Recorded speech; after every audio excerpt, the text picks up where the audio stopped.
Welcome back. This is Kenneth with another Atomic Shop update. This week we have the Black Cat bundle for 1,300 atoms. You can get all of the items in the bundle except for the animatronic cat right there that you can see. We'll get into the individual items throughout the video. There is this Cuddles outfit. Not my cup of tea, but if you like killer creepy clowns, knock yourself out.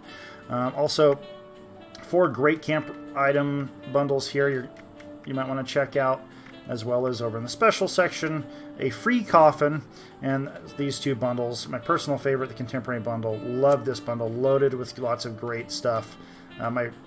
Just definitely my favorite bundle they've ever put out.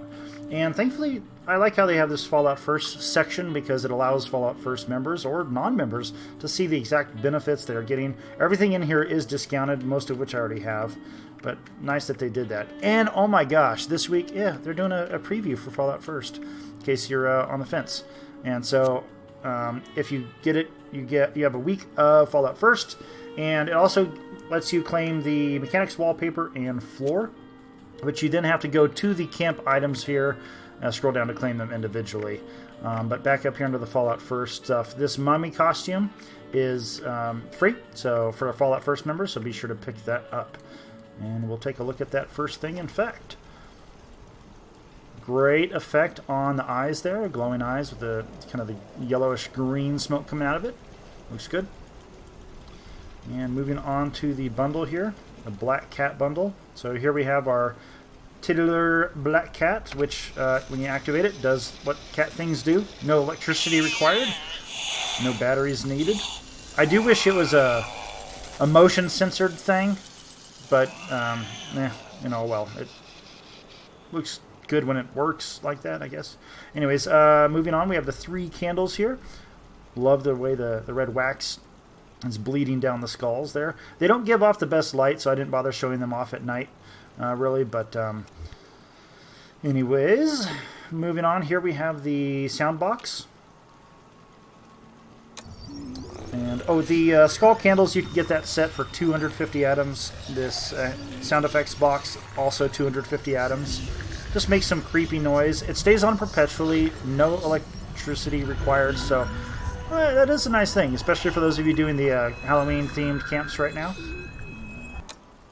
Next up, we have 2 coffins. The one on the left is the stash box variant. The one on the right is a floor decor item. That's the free one, the floor decor item. So now you can get the coffin stash box separately for 500 atoms. And again, that's the free one. They look exactly the same. But anyways, we have the Witch's Cauldron. Love the animation of the steam, the puff of steam there, kind of boiling over. Great effect. And you can get that separately for 500 atoms as well. And here's the mechanic wallpaper that you can see, the red. It's kind of a reskin of the Ace wallpaper, or floorboards, I mean. Floor panel, floors.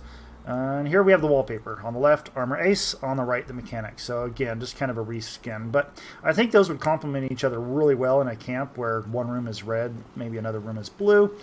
Anyways. And that sums up the stuff. But time for the kin poll. Yes, my favorite thing of the week. You know, microtransactions, we talked about that last week with the account-based based stash box being something purchasable. And the larger discussion, of course, of that is microtransactions in games. And dating myself a little bit here, but I was born in '81. So all through the 90s and the 2000s, I was used to video games going up $5 or $10 every time the new generation of console came out.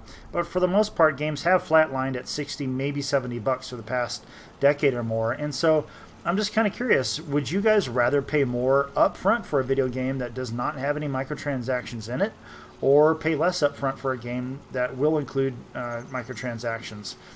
You know, and the concern can be if the microtransactions, the time spent on that from the devs is taken away from the time spent on the core game itself for all players. And in general, I'm more optimistic and favor them, but they are worth having slight concern over. And so it'll be interesting to see Starfield and Elder Scrolls 6, what happens with those games, because if they come out at $60, maybe $70, they're probably going to have microtransactions coming out of the ears on those. So anyways, yeah, head on over to Twitter. I'll put the link to that Twitter poll down below in the description. And until next week, guys, take care, and I will see you in the wasteland.